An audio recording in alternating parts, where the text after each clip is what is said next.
will help OHCS focus our resources on the areas most critical to serving Oregon's housing needs. The 6 priorities include, number 1, advancing our work on equity and racial justice. The data is clear. People of color are more likely to experience homelessness, to be severely housing cost burdened, and are far less likely to own their homes than their white counterparts. This must change. We are committed to addressing these disparities. Now, we're just getting started on this work, but we already have a few bright spots to celebrate. The LIFT rental housing and homeownership program is working intentionally to serve communities of color, and we've committed more than 70% of program funds toward developments working with culturally specific organizations to serve communities of color, which is a great step in the right direction. We will be working intentionally over the next 5 years to address patterns of historic and current injustice in our housing opportunity. The next policy priority is homelessness. Our priority is to build a coordinated and concerted effort to ending homelessness, with a particular focus on ending the unsheltered homelessness of families with children and Oregon veterans. It is no mystery that we're experiencing a homelessness crisis throughout our state. And as we grapple with severe winter weather this week, last week, throughout the winter, we must consider the thousands of children, families, veterans, seniors, and disabled Oregonians who are living today on our streets and battling with sub-freezing temperatures and the harsh realities of unsheltered homelessness. We must work together across systems and sectors and to partner at the state and regional and local levels to ensure that working together, no one is left without a roof over their head.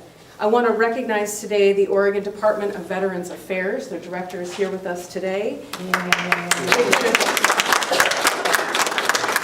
They've been a great partner in our efforts to end veteran homelessness, and our agency partners on the Governor's Children Cabinet have also been partners in that work in the fight to end child homelessness.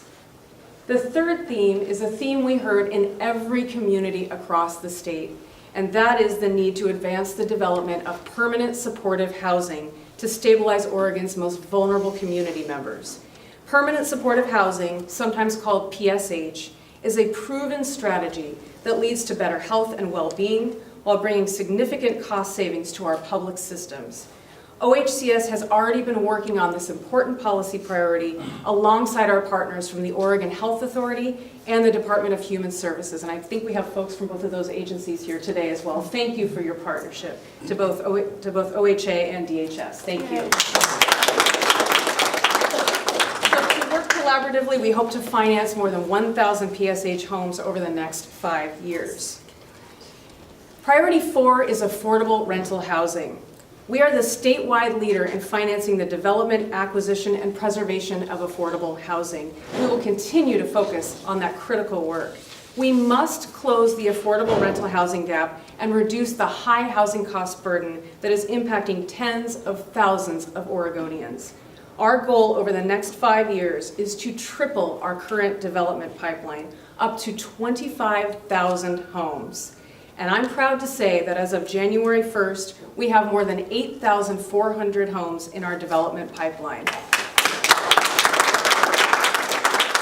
I have to say that is applause-worthy because we have never done anything close to that production in our history. It's about 3 times our typical production work. We are not going to let up anytime soon.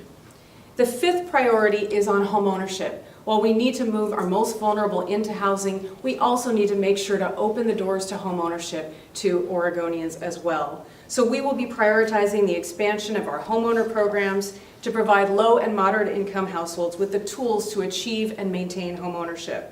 Now today, I'm also proud to say that we are serving a historic number of homebuyers through the Oregon Bond Residential Loan Program. In 2018, we doubled the work we did in 2017, and in 2017, we doubled the work we did in 2016. So we're on a great path forward, but we have so much more work to do to make sure that the American dream of homeownership is attainable for our colleagues and citizens around the state. We also need to bridge the homeownership gap for communities of color to ensure that the American dream is accessible and reaching all Oregonians. And our final priority, priority 6, is of great importance, and that is to change the way that we do business to meet the needs of rural Oregon. Rural areas of our state face unique challenges to housing development that are altogether different than those challenges in urban communities. And we heard a ton about this in our outreach work across the state. One-size-fits-all strategies to increase our housing supply do not work in a state as diverse as ours.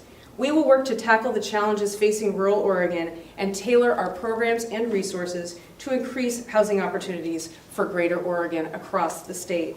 I want to recognize our partners in that planning effort, the Regional Solutions Cabinet agencies, including the Department of Land Conservation and Development, who's here with us today. Yay. Thank you.